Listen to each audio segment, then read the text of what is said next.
మీరు ఎప్పుడైనా స్వీట్ పొటాటోతో చపాతీ ఇలా ట్రై చేయకపోతే గనక తప్పకుండా ట్రై చేయండి. చాలా సాఫ్ట్‌గా, టేస్టీగా చాలా బావుంటాయి. మంచి స్నాక్ ఐటెమ్ లేదు అంటే బ్రేక్‌ఫాస్ట్ కూడా బావుంటుంది.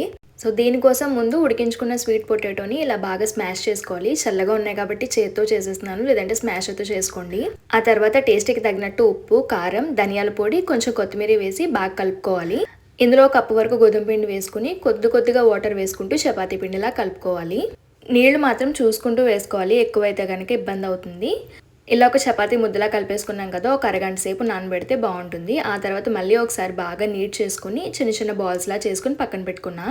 ఇందులో వేసిన స్వీట్ పొటాటో చపాతీ పీటకి అంటుకోకుండా ఉండాలంటే కొంచెం ఎక్కువగా పొడిపిండి వాడుకుంటే సరిపోతుంది. ఈ చపాతీ కాల్చుకునే ముందు రెండు వైపులా ముందు ఒక 5 మినిట్స్ కాల్చుకుని ఆ తర్వాత బటర్ అప్లై చేసుకోవాలి. బటరే కాకుండా ఆయిల్ వేసుకున్నా బావుంటుంది. బటర్‌తో ఇంకొంచెం ఫ్లేవర్ బావుంటుంది అంతే. అంతే మిగతా చపాతీలు కూడా అలా కాల్చేసుకుంటే స్వీట్ పొటాటో చపాతీ అయితే రెడీ అయిపోయింది. ఇది నేను చేయడం ఫస్ట్ టైం అండి. నాకు మా ఇంట్లో వాళ్ళందరికీ టేస్ట్ అయితే నచ్చింది. కానీ నాకేమనిపించిందంటే నేను చిలకడ దుంపలు చిన్నవి 3 తీసుకున్నాను. ఇంకొక 2 వేసేసుంటే బావుండనిపించింది. ఆ స్వీట్ పొటాటో టేస్ట్ తెలుస్తుంది. ఇంకా ఇంకో 2 ఎక్స్‌ట్రా వేసుంటే ఆ స్వీట్‌నెస్ కూడా తెలుసును.